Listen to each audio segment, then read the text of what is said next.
పెద్దయ్య రాబోయే రోజుల్లో మీ ప్రాంతంలో ఎవరు గెలిచేదానికి ఆస్కారం ఉంది? ఎట్లుంది మీ ప్రాంతంలో రాజకీయ పరిస్థితులు? మాకు పయావుల కేశవ 100కి 200% గెలుస్తాడు. పైన ప్రభుత్వం వస్తుంది. మా ఊరికి శేక్షానపల్లికి చెరువులకు నీళ్ళు ఇచ్చేదానికి ఎన్నో ప్రయాసాలు పడి ఇడిచినాడు ఆయన. ఎన్నో ఇచ్చినాడు, ప్రయాసాలు పడి ఇచ్చినాడు. రాత్రి 10 గంటలు 12 గంటల దాకా కాలువ మీద తిరిగి తొగిచ్చినాడు. మా గవర్నమెంట్ మా దురదృష్టము, వీళ్ళు వచ్చి దాన్ని ముందరికి ఇట్లా ఒక ఇంచు కూడా కదలలేకపోయింది. ఒక్కరోజు మరి దాని అవును, ఇప్పుడేం అదేం పెద్దది కాదు. ఇప్పుడు ఈయన బునాది వేసినాడు, ఆయన పైన టాప్ వేయాలి కదా, వేయలేకపోయా. టాప్ వేయబా. ఇప్పుడు ఎవరైనా ఒక తండ్రి బునాది వేసిపోతే కొడుకు మళ్ళీ దాన్ని చేసుకుంటాడు, తీర్మట్టం చేసుకుంటాడు, చేస్తాడు. ఇది యాడ్ చేసా చెప్పు, ఎందువల్ల చేయలేదంటారు? ఎందువల్ల చేసింటే మేమెందుకు ఇట్లా మాట్లాడుతుంటే అవి చేసింది మేమేందుకు మాట్లాడుతున్నాం? ఇప్పుడు ఇన్పుట్ సబ్సిడీ ఫిబ్రవరి 28 నాడు బటన్ నొక్కినాడు, ఇంతవరకు డబ్బులు పడలే. పోతే రాకెట్లో రైతు సంబరాలు చేసుకున్నారు. ఆ ఒక రైతు కన్నా పన్నాడు అని మాకు చెప్పమని చాలు. ఆ రైతు సంబరాలు చేసుకున్నారు, ఓకే బాగుంది. ఆ సంబరాలు చేసుకున్న రైతుకైనా పడిందా? అంటే బటన్ నొక్కితే పడిపోతుంది అంటున్నారు. బటన్ నొక్కితే ఫోన్పే కొడితే నిమిషానికి అవతలకు పోతుంది. బటన్ నొక్కింటేటికి వల్ల ఉత్తు బటన్లు అన్నీ ఉత్తు బటన్లు నొక్కేది పోయేది.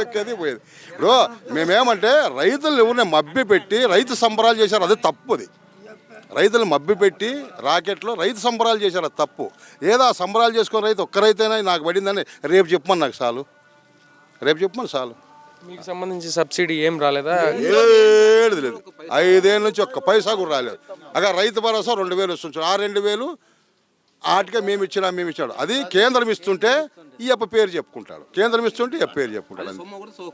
అట్లా ఇప్పుడు చూడే ఇన్పుట్ సబ్సిడీ మనకి యాది మెగా డ్రిప్ మాకు మేము ఎంత ఆశలు పెట్టుకున్నామంటే మాకంతా సర్వే అయిపోయింది. మొత్తం ల్యాటర్ ఇచ్చే టైంలో ఇప్పుడు ఆమ్దాల దగ్గర డంప్ ఉంది.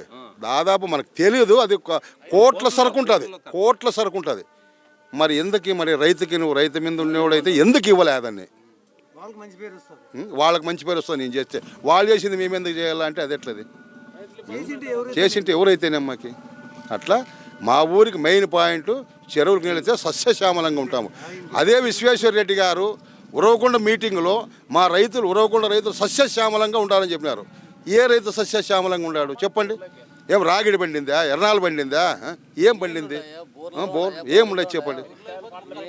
ఇప్పుడు జగన్ వచ్చినాడు అనుకో, జగన్కి ఏం చెప్పాలా? అయ్యా మేము సస్యశ్యామలంగా ఉన్నా కూడా అయ్యా మేము బాగలేము, మాకు ఏదన్నా కొంచెం సహాయం చేయని అడగాల. విశ్వేశ్వర రెడ్డి గారు అడగల, మేము బాగుండాము అన్నాడు. మరి అదేనా?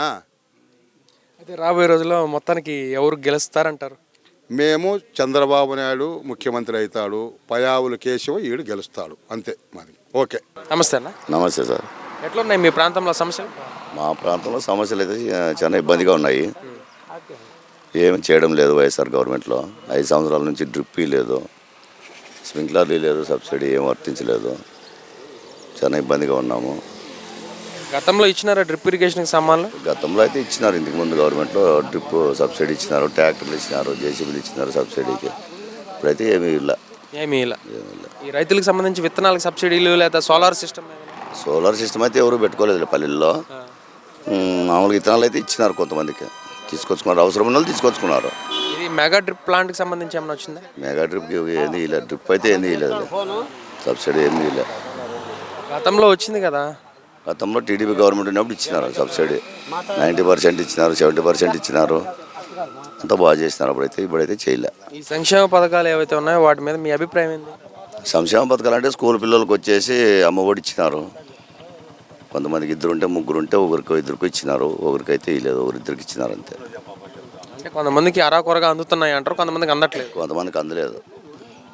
అయితే మొత్తానికి మీ ప్రాంతంలో ఎక్కువ సమస్యలు అయితే లేవు, కానీ చుట్టుపక్కల అయితే నీటి సమస్య అయితే ఎక్కువ. నీటి సమస్య అందరికీ ఉంది, ప్రతి ఒక్కరికి ఉంది ఇబ్బందిగా. నీళ్ళు అయితే అందరికీ ఇబ్బంది. అయితే మళ్ళీ ఏ ప్రభుత్వం వస్తే మీ సమస్యలు తీరుతాయంటారు? సమస్యలు అంటే ఇప్పుడు ఎమ్మెల్యే ఉన్నాడు పయావుల కేశవ, ఆయన అయితే చెరువులకి దానికి దీనికి నీళ్ళు వదులుతున్నాడు. ఇప్పుడు ఈ సంవత్సరం వర్షాలు లేని దానివల్ల చెరువులు అయితే నిండలేదు, కాలువలు కూడా సరిగ్గా నీళ్ళు రావడం లేదు. రైతులంతా ఇబ్బంది పడినారు ఈ సంవత్సరం. అయితే ఆయన హాంద్రినివా కాలువ ద్వారా ఉరవకొండకి చెరువుకి మొత్తం వాటర్ సప్లై చేయాలని చెప్పి ప్రయత్నించినారు కదా గతంలో, అది కూడా ఆగిపోయింది. ఎందువల్ల? అప్పుడు ముందు లాస్ట్ ఇయర్లో ఇచ్చినారు నీళ్ళు అయితే. ఈ సంవత్సరంలో నీళ్ళు ఈలే, కాలువండి పోతున్నా కూడా చెరువులు నింపలే, పని చేసినారు కొంతమందికి. ఈ పక్క కూడా ముద్దలాపురము అట్లాగే వాళ్ళకు కూడా ఈలే కదా, ముద్దలాపురం వాళ్ళకు కూడా నీకు సోల్సంద్ర నుంచి వచ్చే కాలు పిల్ల కాలకు కూడా దీనికి కరట్లపల్లి చెరువుకి ఇడుసల నీళ్ళు వదలలే, ఈ సంవత్సరం అయితే రాలే. ఎందువల్ల ఇదంతా? ఎందువల్ల వాళ్ళు ఏం చేసినారో మనకైతే తెలియదు. ఇబ్బంది అయితే పెట్టినారు రైతులనైతే, ఇబ్బంది. ఇప్పుడు మీకు నీళ్లు కావాలంటే ఎట్లా మామూలుగా?